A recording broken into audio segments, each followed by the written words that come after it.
কৃষক দল বাংলাদেশের স্বাধীনতার ঘোষক, যে বাংলাদেশের প্রতিষ্ঠাতা শহীদ রাষ্ট্রপতি জিয়া রহমানের একটা আদর্শ দল কৃষক দল। এই কৃষক দলের প্রতিষ্ঠাতা চেয়ারম্যান বাংলাদেশের বিচারপতি আব্দুল সাত্তার ছিলেন প্রথম চেয়ারম্যান কৃষক দল। আপনারা সকলে অবগত আছেন। এবং উনি বাংলাদেশের প্রেসিডেন্ট ছিলেন না? তার মানে আমরা বুঝতে পারছেন এই দলের প্রথম তালিকা শক্তি কে ছিল? এই দলকে চালানোর তালিকা শক্তি জিয়া রহমান কাকে দিয়েছিল? সাত্তার, যে বাংলাদেশের একবার প্রেসিডেন্ট হয়েছিল, বিচারপতিও ছিল।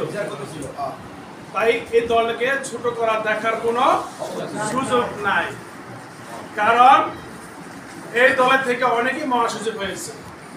৭২ থেকে ৭৫ বাংলাদেশে যে দুর্ভিক্ষ এনেছিল শেখ মুজিবুরের নেতৃত্বে, মানুষের পেটে ভাত ছিল না, খাবার ছিল না, পরনে কোনো বস্ত্র কাপড় ছিল না, চিকিৎসার কোনো ব্যবস্থা ছিল না, লেখাপড়ার কোনো ব্যবস্থা ছিল না। এই শহীদ রাষ্ট্রপতি জিয়া রহমান রাষ্ট্র ক্ষমতা গ্রহণ করে এই কৃষকদের নিয়ে প্রথম মানুষের খাবারের ব্যবস্থা গ্রহণ করে। সেই খাবারের ব্যবস্থা আজকে সারা বাংলাদেশে একই ধারাবাহিকতা চলছে। বাংলাদেশের মানুষ এখন না খেয়ে নাই আছে, না খেয়ে না, আর বাংলাদেশের মানুষ না খেয়ে থাকবে না। কারণ জিয়া রহমানের এমন একটা প্রকল্প বাংলাদেশে দিয়ে গেছে, এমন একটা বীজ দিয়ে গেছে যে বাংলাদেশ যতদিন থাকবে খাদ্য উৎপাদন থাকবে, থাকবে না? আজকের অনুষ্ঠানের যে কর্মসূচি হলো এই যে কমিটি গঠন। কৃষক দলের কমিটিতে কোন দুর্নীতিবাজ, চাঁদাবাজ বা অযোগ্য কোন লোক কমিটিতে কোনো স্থান পাবে না। কারণ একটা অযোগ্য লোক যদি কমিটিতে ঢুকে বা দায়িত্বে থাকে তো পুরো কমিটি নিয়ে অযোগ্য হয়ে যায়।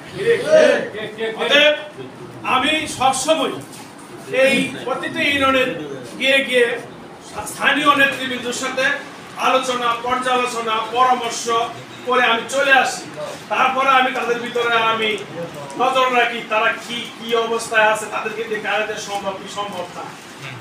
এইভাবে কিন্তু আমি চিন্তা ভাবনা করে একটা লোক আমি নিয়োগ করি।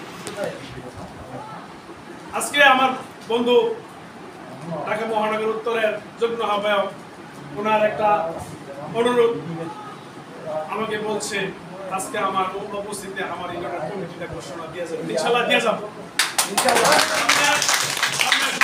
আমরাই কমিটি দিয়ে যাব।